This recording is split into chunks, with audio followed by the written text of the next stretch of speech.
Now that Greece was at peace, Alexander could finally follow his father's plan. War against the Persian Empire, a colossal realm stretching from Egypt to India.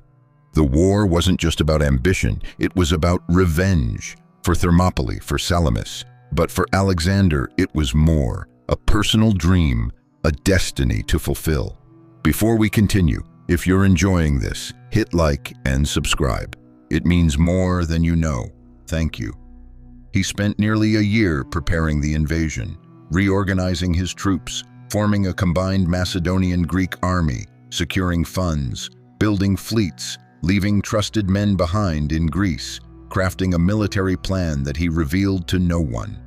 In the spring of 334 BC, Alexander set out with around 40,000 soldiers and 5,000 cavalry, a small force compared to Persia, but perhaps the best-trained army in the world. Before stepping into Asia, he threw a spear onto Persian soil and declared, "Asia is mine. I conquer it not as an invader, but as its rightful heir." It was the beginning of an epic. Shortly after crossing into Asia Minor, Alexander faced his first major resistance. At the Granicus River, Persian satraps assembled a strong army to block him. His advisors warned against a direct attack. The riverbank was steep, and the Persians had the terrain advantage. Alexander refused. He believed that at the start of a major campaign, victory had to be swift and dramatic.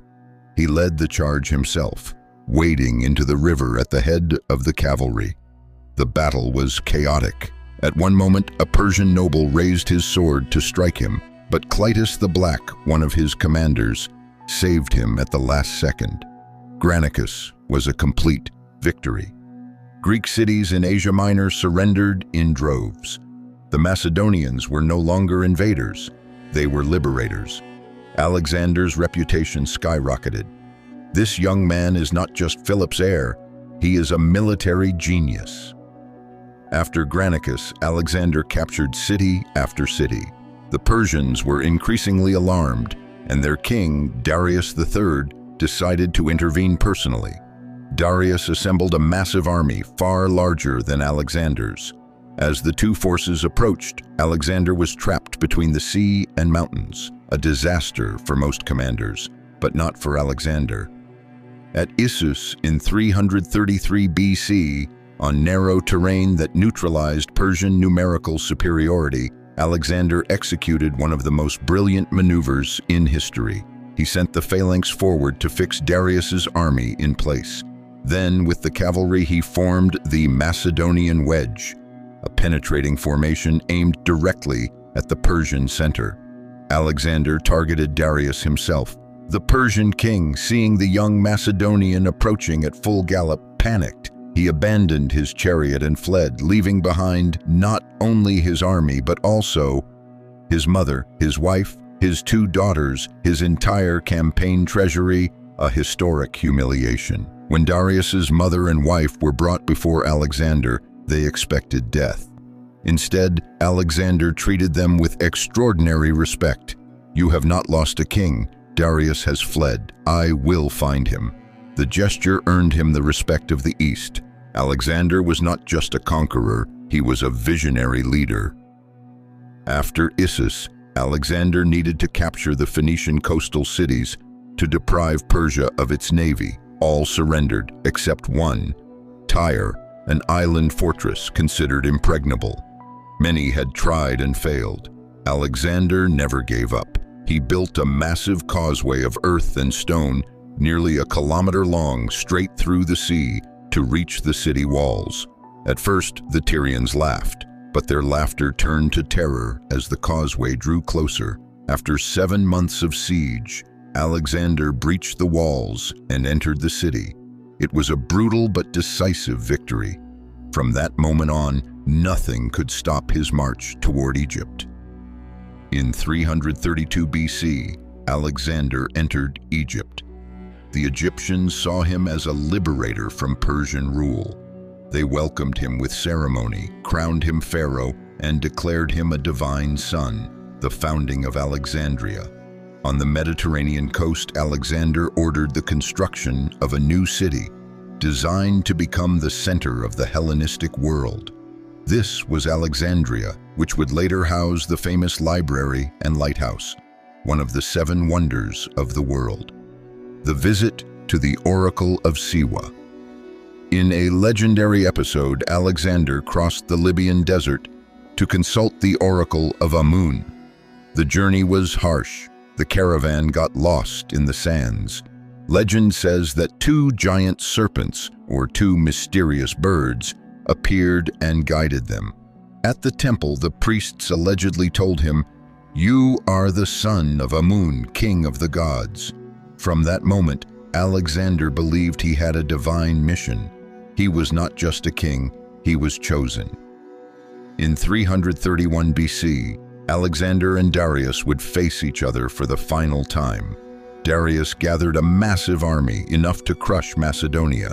He chose the plains of Gaugamela, perfect for maneuvering, and brought scythed chariots, war elephants, elite Persian cavalry, tens of thousands of soldiers. Alexander had far fewer men, but was a master strategist. The battle Alexander executed a maneuver that would be studied for over 2,300 years. He drew the Persian cavalry to the flank, weakening their center, then struck straight toward Darius. The Persian king fled again. This time the flight was permanent. The Persian Empire collapsed. Alexander entered Babylon, Susa, and Persepolis, the ceremonial capital. There the palace burned. Some say on his orders, others claim a drunken accident. Either way, symbolically, Persepolis marked the end of Persian dominance for the Greek world. After Persia's fall, many expected Alexander to stop. He never did. He pushed east, seeking the edge of the known world, where legend said the sky met the earth. In India, he faced King Porus and his war elephants, one of his toughest battles.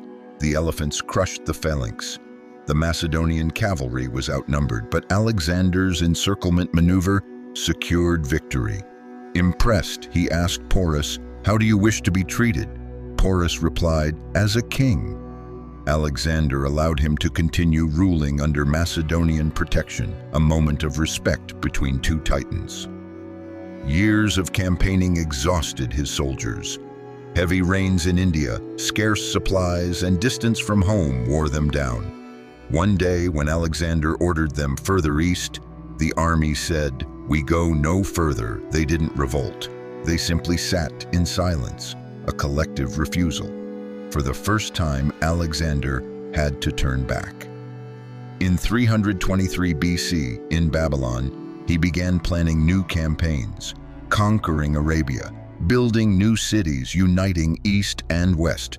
But at a feast, after drinking heavily, he fell ill.